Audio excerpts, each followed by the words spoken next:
Hello everyone, welcome back to our channel benchmark study. आज हम लेकर आए हैं इंडिया की रैंकिंग ग्लोबली, वो भी इंश्योरेंस सेक्टर में। अब देखो, जो इंश्योरेंस सेक्टर है उसके वेरियस पार्ट्स होते हैं, तो उन कैटेगरी में इंडिया कहाँ स्टैंड कर रहा है ग्लोबली वो डिस्कस करेंगे। साथ ही साथ इंडियन इंश्योरेंस सेक्टर की में ग्रोथ कितनी हुई है वो डिस्कस करेंगे, और साथ ही साथ इंश्योरेंस सेक्टर में एफडीआई कितना है वो डिस्कस करेंगे। तो चलते हैं सीधा लेक्चर की तरफ और बात करते हैं हम यहाँ पे रैंकिंग की। तो देखो, जो इंडिया में इंश्योरेंस सेक्टर है ना, अगर मैं बात करता हूँ इंडिया के इंश्योरेंस सेक्टर की, तो इंडिया का इंश्योरेंस सेक्टर जो है वो बेसिकली दो पार्ट्स में डिवाइडेड है। एक है आपका लाइफ इंश्योरेंस सेक्टर और दूसरा है आपका नॉन लाइफ इंश्योरेंस। तो जो नॉन लाइफ इंश्योरेंस है आपका, वो फर्दर डिवाइडेड होता है आपका, जैसे जनरल इंश्योरेंस हो गई आपकी, फिर आपकी हेल्थ इंश्योरेंस होगी, एक्सेट्रा एक्सेट्रा। ठीक है, तो ऐसे नॉन लाइफ वाला फर्दर डिवाइडेड होता है और एक होता है आपका लाइफ इंश्योरेंस। इन दोनों को अगर हम मिला दें तो बनता है हमारा इंश्योरेंस सेक्टर। तो अगर मैं इंडिया की बात करूं इंश्योरेंस सेक्टर के रिलेटेड ग्लोबली, तो इंडिया कहां स्टैंड करता है 11वें नंबर पे। ठीक है, अगर सिर्फ बात हो रही है सिर्फ इंश्योरेंस सेक्टर की, जिसमें आपके लाइफ और नॉन लाइफ दोनों इंक्लूड हो रहे हैं, ठीक है, तो इंडिया कहां स्टैंड कर रहा है 11वें रैंक पे ग्लोबली। अगर मैं सिर्फ बात करता हूं इंडिविजुअल लाइफ इंश्योरेंस सेक्टर की, तो इंडिया कहां स्टैंड कर रहा है ग्लोबली 10th नंबर पे। और अगर मैं बात करता हूं नॉन लाइफ सेक्टर की, ठीक है, ग्लोबली, तो इंडिया कहां स्टैंड कर रहा है 15th नंबर पे।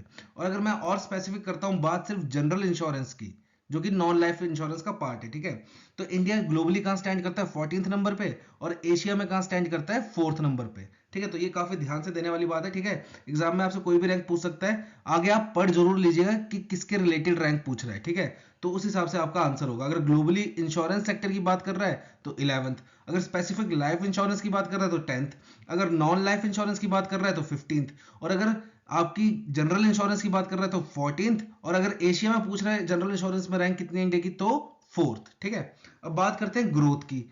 जो लाइफ इंश्योरेंस सेक्टर है हमारा, इंश्योरेंस सेक्टर इंडिया का, उसमें ग्रोथ कितनी हुई है। तो देखो, जो इंडिया का इंश्योरेंस सेक्टर है उसकी टोटल मार्केट वैल्यू कितनी है 131 बिलियन डॉलर की। ठीक है, फाइनेंशियल ईयर 2022 में। फिर बात करते हैं इसकी ग्रोथ की, तो देखो इसमें CARG ऑफ 17%। ठीक है, 17% की ग्रोथ हुई है फ्रॉम पास्ट 2 डेकेड्स। पिछले 20 सालों में 17% की ग्रोथ हुई है। अब यहाँ पे क्वेश्चन है कि CAGR क्या होता है। तो CAGR होता है आपका कंपाउंड एनुअल ग्रोथ रेट। ठीक है, कंपाउंड एनुअल ग्रोथ रेट, तो ये फुल फॉर्म भी पूछ सकते हैं आपसे।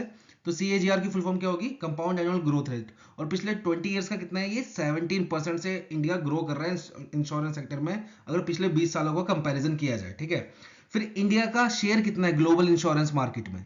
तो ग्लोबल इंश्योरेंस मार्केट में देखो इंडिया रैंक कितनी है, इंडिया की 11th, और शेयर कितना है 1.72% ड्यूरिंग फाइनेंशियल ईयर 2020। ठीक है, और यहाँ इसको टॉप किसने किया है, टॉप यूएसए ने किया, और यूएसए का शेयर सुन के हैरान हो जाओगे, लगभग 40% शेयर है यूएसए का इन 2020 ग्लोबल इंश्योरेंस मार्केट में, और इंडिया का शेयर कितना है ओनली 1.72%। ठीक है, तो काफी पीछे हम यहाँ पे।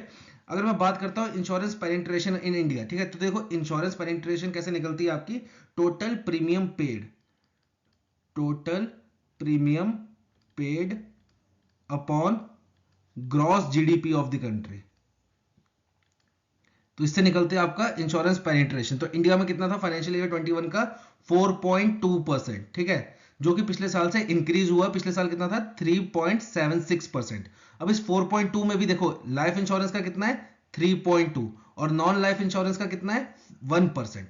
मतलब इस वाले का है 3.2 और इस वाले का है 1%, तो टोटल कितना हो गया हमारा 4.2%। ठीक है, बढ़ते आगे। अब देखो जो प्राइवेट सेक्टर है, ठीक है, नॉन, अगर मैं बात करूं नॉन लाइफ की, ठीक है, अभी हमने डिस्कस किया ना इंश्योरेंस सेक्टर हमारा दो में डिवाइडेड है, एक लाइफ इंश्योरेंस में, एक नॉन लाइफ में। तो नॉन लाइफ की मैं बात करूं तो प्राइवेट सेक्टर का पहले शेयर होता था 15%, कब, जब फाइनेंशियल ईयर 2004 था। अब ये शेयर बढ़ के कितना हो गया है 2021 फाइनेंशियल ईयर में, लगभग लगभग 50%। देखो 49.3% का शेयर हो गया इनका।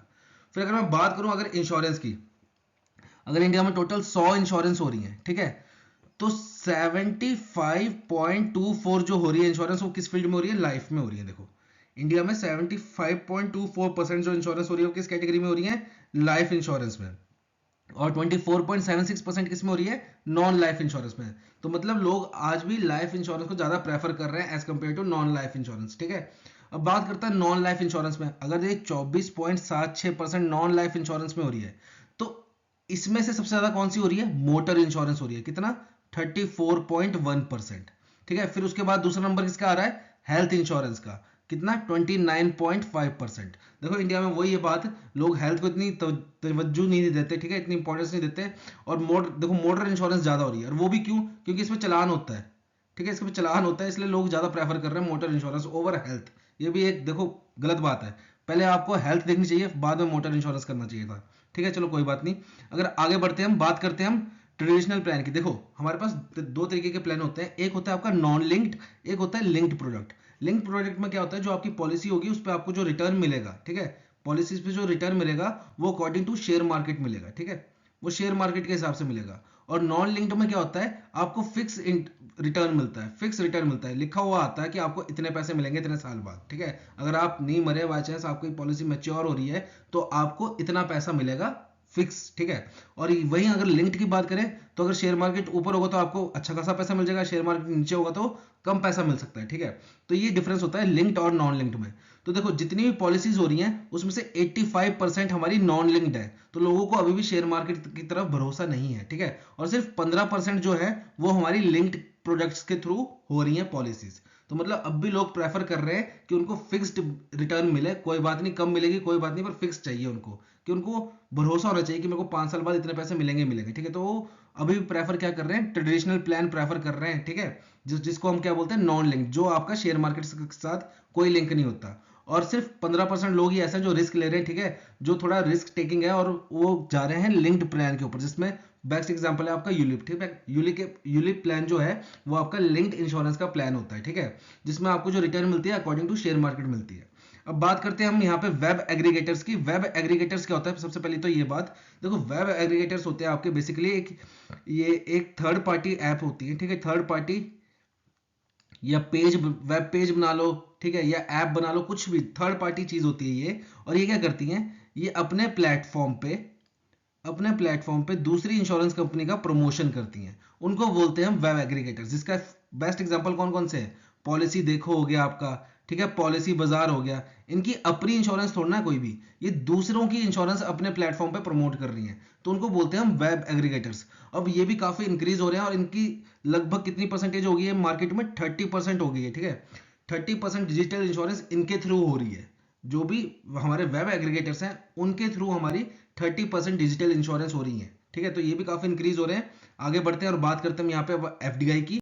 तो देखिए एफडीआई का मतलब होता है आपका फॉरेन डायरेक्ट इन्वेस्टमेंट, ठीक है, जब फॉरेन की कंपनी इंडिया में आके इन्वेस्ट कर सके। तो पहले क्या था, 2000 में एफडीआई अलाउ किया गया था इंश्योरेंस सेक्टर में। अगर आपको कोई इंश्योरेंस कंपनी खोलनी है तो आप एफडीआई की फंडिंग ले सकते हो। और कितनी परसेंट थी पहले, 26% एफडीआई अलाउ था इंश्योरेंस कंपनी में, ठीक है। फिर 2014 में क्या किया, इसको बढ़ा के कर दिया 49%, कि आप 49% एफडीआई अलाउ है किसी इंश्योरेंस कंपनी में। अब 2021 में क्या किया, इसको भी बढ़ा के कितना कर दिया, अब 74%। तो किसी इंश्योरेंस कंपनी आपने खोलनी है, ठीक है, तो उसमें एफडीआई कितना अलाउड है, 74%। पर वहीं अगर मैं बात करूं इंश्योरेंस इंटरमीडिएटरीज की, ठीक है, तो उसमें एफडीआई कितना अलाउड है, 100%। अब इसका क्या मतलब है, देखो इंश्योरेंस इंटरमीडिएटरीज का मतलब होता है आपका ब्रोकर्स या एजेंट्स, ठीक है। अगर आपको ऐसा कुछ खोलना है जिसमें ब्रोकर्स और एजेंट्स की कंपनी खोलनी है, ठीक है, जो इंश्योरेंस का काम करें, ठीक है, उसमें एफडीआई कितना अलाउड है, उसमें 100% अलाउड है।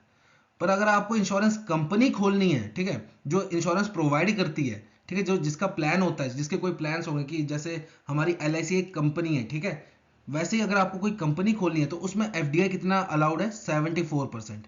पर वहीं अगर आपको इंश्योरेंस इंटरमीडिएटरीज खोलनी है तो एफडीआई कितना अलाउड है, 100%, ठीक है। तो ये था आज का लेक्चर हमारा, काफी छोटा था क्योंकि मेरे पास टाइम की कमी थी, कल मैं ऑफिस से भी लेट आया था बैंक से, ठीक है, और इसलिए मेरे को ज़्यादा टाइम नहीं मिला। कोई नहीं, नेक्स्ट वीडियो हम ज़्यादा बड़ी बनाएंगे, ठीक है, उसमें जितने भी आपके डाउट्स हैं वो कवर करने की कोशिश करेंगे। तो मिलते हैं आपको नेक्स्ट वीडियो में, till then have a nice day.